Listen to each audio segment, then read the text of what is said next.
Josh from American Aftermath here with Christino from Fleshgod Apocalypse. How you doing, man? I'm fine. Yeah. Okay, so today was the last day of the Summer Slaughter Tour. How's the tour been so far? Man, so hard, but so good so far. Yeah, it was very, very good for us. You know, touring in the summer here in the US is like hell. For us, it's like very, very hot. And, you know, we wear the suits on the stage. We were talking about it before the interview, and it's not easy for us to do that, but it's always a very good thing for us. You know, we got very good crowds here, and a good opportunity for us. This tour is huge, and so good. Yeah. Oh, might I ask why you wear the suits? Well, yeah, you should ask that. I mean, no, it's like we pay attention to the visual part as well. It's very important for us to have to take care about every aspect of the show, and pretty much for us it's like growing up. It's like building up a show. Every time we can, we try to invest on a show, not only from the musical point but from the visual point as well, because we think that we like to offer something to the fans and something we would like to see ourselves, you know? Yeah, for sure. That's the point. Are you guys dead conductors or dead mafia men? Oh, that's interesting. I would say we are death mustaches. Is that okay? Yeah. So who's been your favorite band to watch every night of the tour? Man, this tour is crazy. Probably Dying Fetus. We've toured with them before in Europe, and it's so good for us. Like 60 times I saw them now, so it's pretty much, yeah, every time it's so good to see them. But the Black Dahlia is very good live, and Whitechapel is very good, even if I'm not that much into the genre. I didn't listen to anything from them before, but they really impressed me from the, you know, visual point of view, and the show is very good. Yeah. Yeah, they're a good band. Or you guys have anything lined up after Summer Slaughter? What was that? Do you have anything lined up after Summer Slaughter? Oh yeah, sure. Always. Tour? Yeah, I mean, we're going to be back here in North America in October with Decapitated and Decapitated Birth and The Art Machine and Rings of Saturn. Oh, I remember all of them. That's good for me. It's going to be a good tour. Oh yeah. Yeah, absolutely. It's going to be fun. We know a lot of those guys already, so it's like it feels like home in some way. And touring here with those guys, and you know, for the first time, we're not going to be the only European band touring here in the US, and it's good. So yeah, and then we got Europe for sure. Nothing particular now, but we're working on it. And then we're gonna have South Africa in March 2012, and then we're gonna have everything else.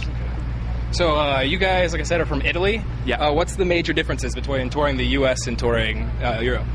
The major differences are the distances, for sure. This country is huge. You always have to drive so much. It's like the ridiculous sometimes. It's like, oh, really? Is that far? Like 8 hours a day and shit? Yeah, not only. I mean, sometimes you get 20 hours or something. Yeah, and you don't really know how to make it for the day after, and you make it in some way.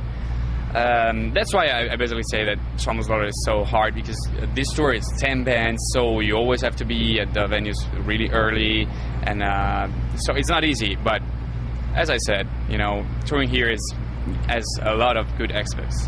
Like, you know, it's kind of hard here because in Europe they usually take care about the bands a bit more than here. Here is more like, okay, you're in a band, you do your job, yeah. I do mine, and that's it. But it's good. I mean, the crowds are pretty much more fun here sometimes. I mean, European crowds are more difficult. It takes more time for them to accept you and for you to convince them. You know? Okay. That's cool. Yeah, I really heard that a lot of the clubs are more hospitable towards bands. Yeah. That's kind of weak about the U.S.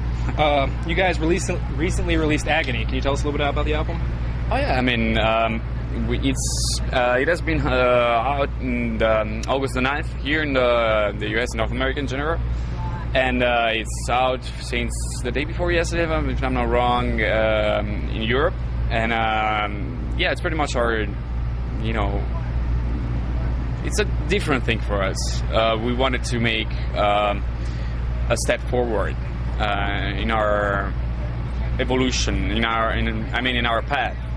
And not only our career, yeah, of course, everyone wants, but what we wanted was to get one step closer to our goal, which has always been to merge classical music and death metal or extreme metal in general.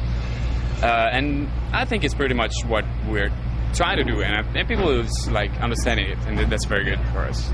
How was the recording process different from Oracles and Mafia? Oh, it was very different, actually. The writing process was different, and the recording process was different. It's normal. I mean, this time we have the orchestra all over the place and all over the songs.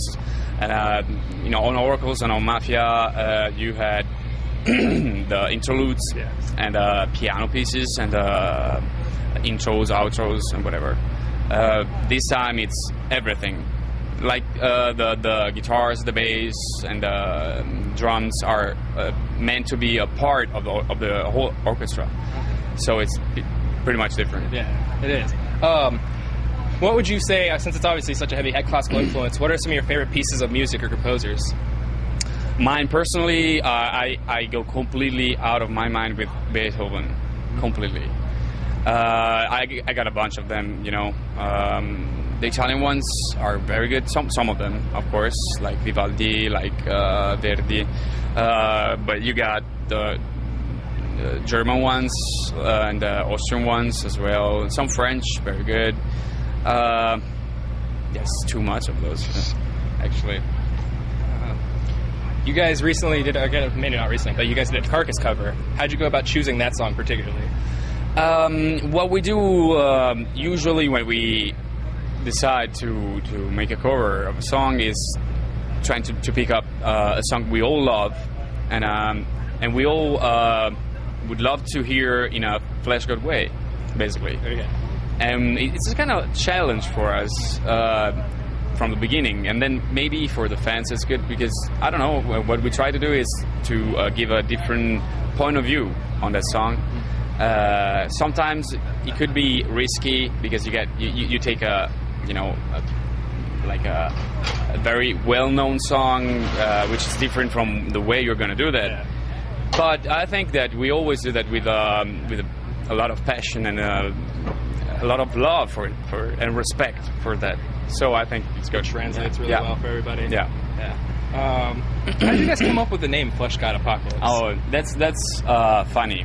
I mean, we were me, Paolo, and Francesco at the very beginning of the band, talking about the moniker, and we were just trying to figure out something which could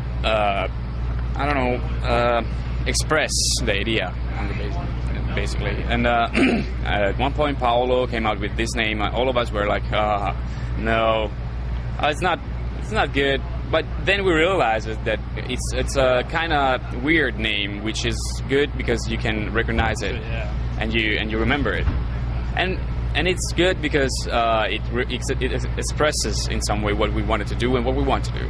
So that's it. Yeah. Well, I also noticed that recently you guys changed your logo. Kind of like scaled it down. Is there any particular reason why you did that? Of course it is. Now it's readable, at least.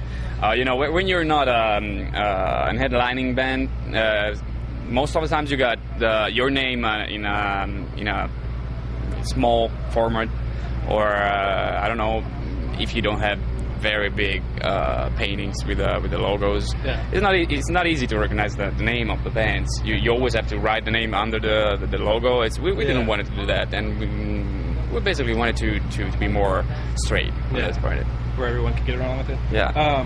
I know that some of you guys have share members with Hour of Penance. Yeah. Do you guys have any other side projects? Oh, we had a lot of side projects, but we had to cut up almost everything, because Fleshgod is taking now 24/7 for us, for every one of us. And we had. I've been in Iconoclast, and my main side project has been Prometheus Unbound, which is a band from Italy, which stayed there for a while, a lot of years actually. And all of us had side projects, but right in this moment we are 100% focused on the band. What's the scene like in Italy? Is there a heavy death metal scene, or? Yeah, of course it is. It's growing up. I think that everybody knows that Italy has something good coming out, and you can see that from our fans, probably us, hopefully, I hope so, and some names of the past and something else, but you don't really know that much bands from Italy. I could say that it's growing up pretty much. So I'm sure that in the future you will hear about Italian bands. Like the only band I can think of from Italy is Illogicist or whatever. Yeah, sure. That band's badass too. Oh yeah. Got 2 quick questions for you. What's your favorite song to play live? Oh, right now the Egoism. The Egoism? Because it's mid-tempo and I have the time to headbang in the right way and not dying, you know? Yeah. No, it's I love that song because live it's very good for the audience as well. Translate well performance. And finally, what's your favorite American fast food place? Ooh, okay. I gotta say, I tried this time for the first time. I tried In-N-Out. And it was very good, but you don't have it everywhere. Yeah, just in Texas and California. Yeah, so I would say that, but most of the times I have to say Wendy's because it's the more All right. Well, thanks for picking up some time with us, man. Thank you very much. Pick up Agony and check out American Aftermath. Take it easy.